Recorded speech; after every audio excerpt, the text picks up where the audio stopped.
Dipercaya jelmaan wanita jelita teraniaya, namanya Siti Airah. Binasa dalam drama terenggutnya kesucian, ia menjadi hantu penunggu jembatan Ancol. Begitulah arwah Siti Airah yang mati lewat tragedi sering mewujud mencari para pembunuhnya di sekitaran jembatan Ancol. Sehingga ia populer disebut hantu si manis jembatan Ancol.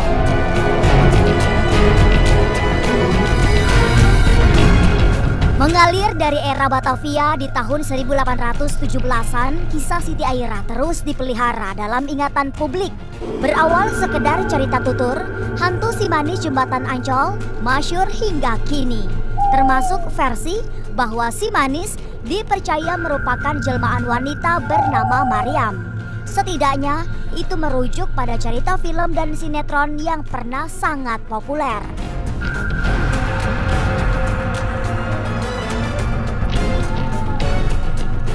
Tidak hanya memberi inspirasi film dan sinetron, jauh sebelum itu, si manis jembatan Ancol membuat gempar karena minta dilukis. Hingga kini, sang pelukis bahkan ikut moksa, alias menghilang secara misterius.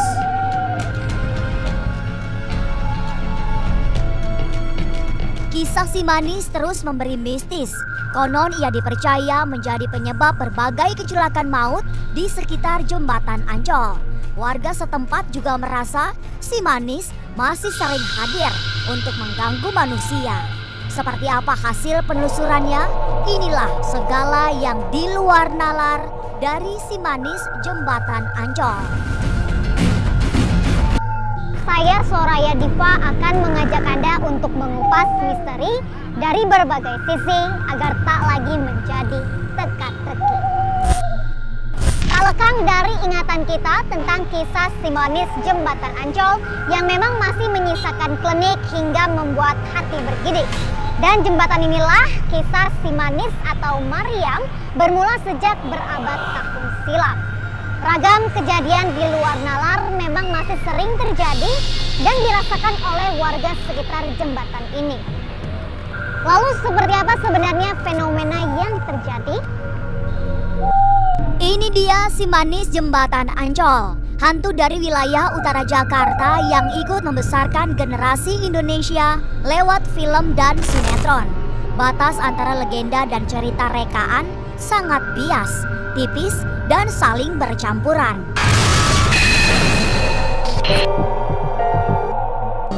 Ia menjadi penunggu jembatan Ancol yang kehadirannya sangat mengganggu masyarakat Pademangan. Kemunculannya yang tiba-tiba bukan hanya memberi rasa jirih, tapi sekaligus membuat orang-orang terperangkap celaka. Dipetik dari khazanah cerita rakyat, sejarah si manis jembatan Ancol dimulai dari wanita jelita bernama Siti Airah. Hidup di tahun 1817, ia meninggal secara tidak wajar setelah direnggut paksa kesuciannya.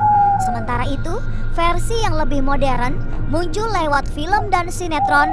Hantu si manis adalah jelmaan perempuan ayu bernama Mariam.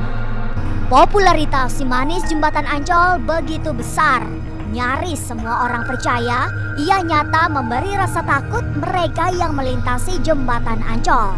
Nama besarnya sebagai hantu paling ditakuti, si manis jembatan Ancol dihidupkan lewat pita sinema. Ada peluang bisnis yang menguntungkan oleh orang film. Dan nyatanya film si manis jembatan Ancol menuai sukses gemilang. Dan benar, jembatan Ancol yang dipercaya menjadi tempat bersemayam hantu Mariam adalah kawasan dengan aura supranatural yang tak terjelaskan.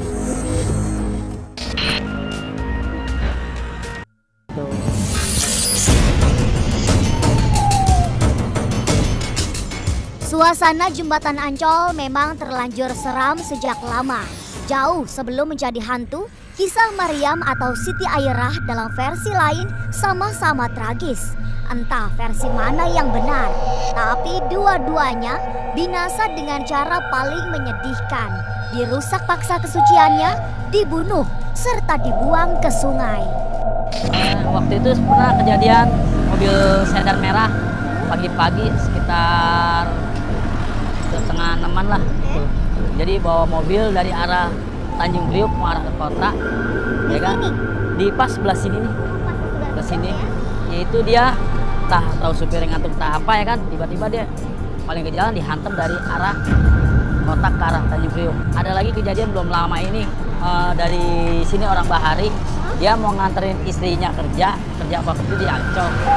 Dia nyebrang lewat sini, terus pas di pertigaan situ tuh, ya kan.